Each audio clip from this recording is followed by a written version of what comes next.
Grand-mère, dans l'entrée, il y a une grande horloge. Mais elle ne marche pas. Les aiguilles ne bougent jamais sur son grand cadran.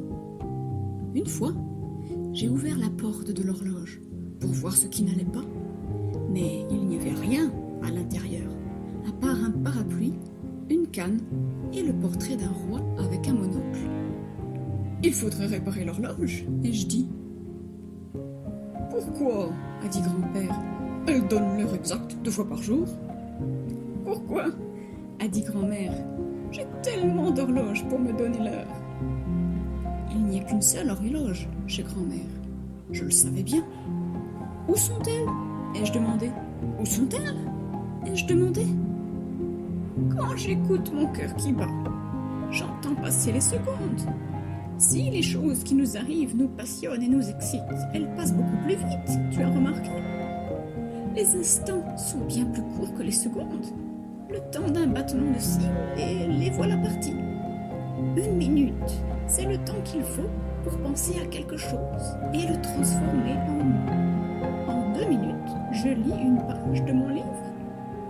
1 heure, c'est le temps que met l'eau du bain pour refroidir. Le temps qu'il faut à ton grand-père pour lire son journal. Le temps que nous prenons, toutes les deux, quand nous allons promener le chien.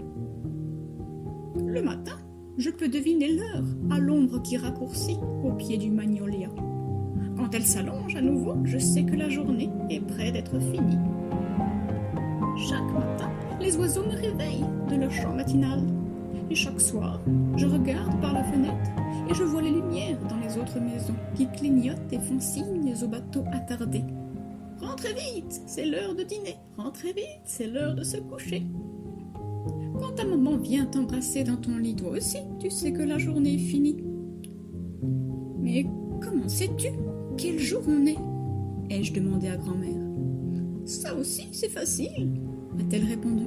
Le lundi, l'odeur du pain frais s'échappe par les fenêtres ouvertes. Le mardi, les chalutiers rentrent au port. Le mercredi, les enfants ont congé l'après-midi. Le jeudi, les éboueurs vident les poubelles. Le vendredi, dans le train, les visages sont tout gris. Je sais toujours quand la semaine se termine, car tout ralentit. Le samedi, on a le temps de jouer. Et le dimanche, les familles comme la nôtre se retrouvent. C'est pour cela que le dimanche est mon jour préféré. En 1 semaine, il s'est déposé assez de poussière sur la grande horloge pour qu'elle ait besoin d'un coup de chiffon.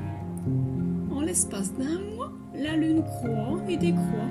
Elle grandit petit à petit dans le ciel assombri, tissant nuit après nuit son doux cocon doré. Les marées aussi rythment le temps. Elles sont influencées par la lune. Les saisons, c'est facile bien sûr. Le printemps voit les floraisons, l'été les vagues de chaleur, l'automne les arbres qui s'enflamment et l'hiver les jours nimbés de givre, où ton haleine fume comme celle d'un dragon. Quant aux années, dit grand-mère d'une voix triste, je peux facilement en connaître le nombre, en comptant mes cheveux gris et les rides sur mon visage, et aussi en voyant ta tête se rapprocher de la mienne. Une vie, on peut la mesurer de bien des façons. En anniversaire, en amis, en choses que l'on possède ou dont on se souvient. Mais quand on a la chance, comme nous, d'avoir un petit-fils ou une petite-fille, on sait que le temps a bouclé sa boucle. Pour mesurer les siècles, eh bien, nous avons les éclipses de lune, de soleil et la course des comètes. Dans l'univers, tout tourne comme les aiguilles d'une horloge. Ensuite, nous avons les étoiles. À ces mots, grand-mère a fermé les yeux un long moment. Ce n'était pas un simple battement de cils.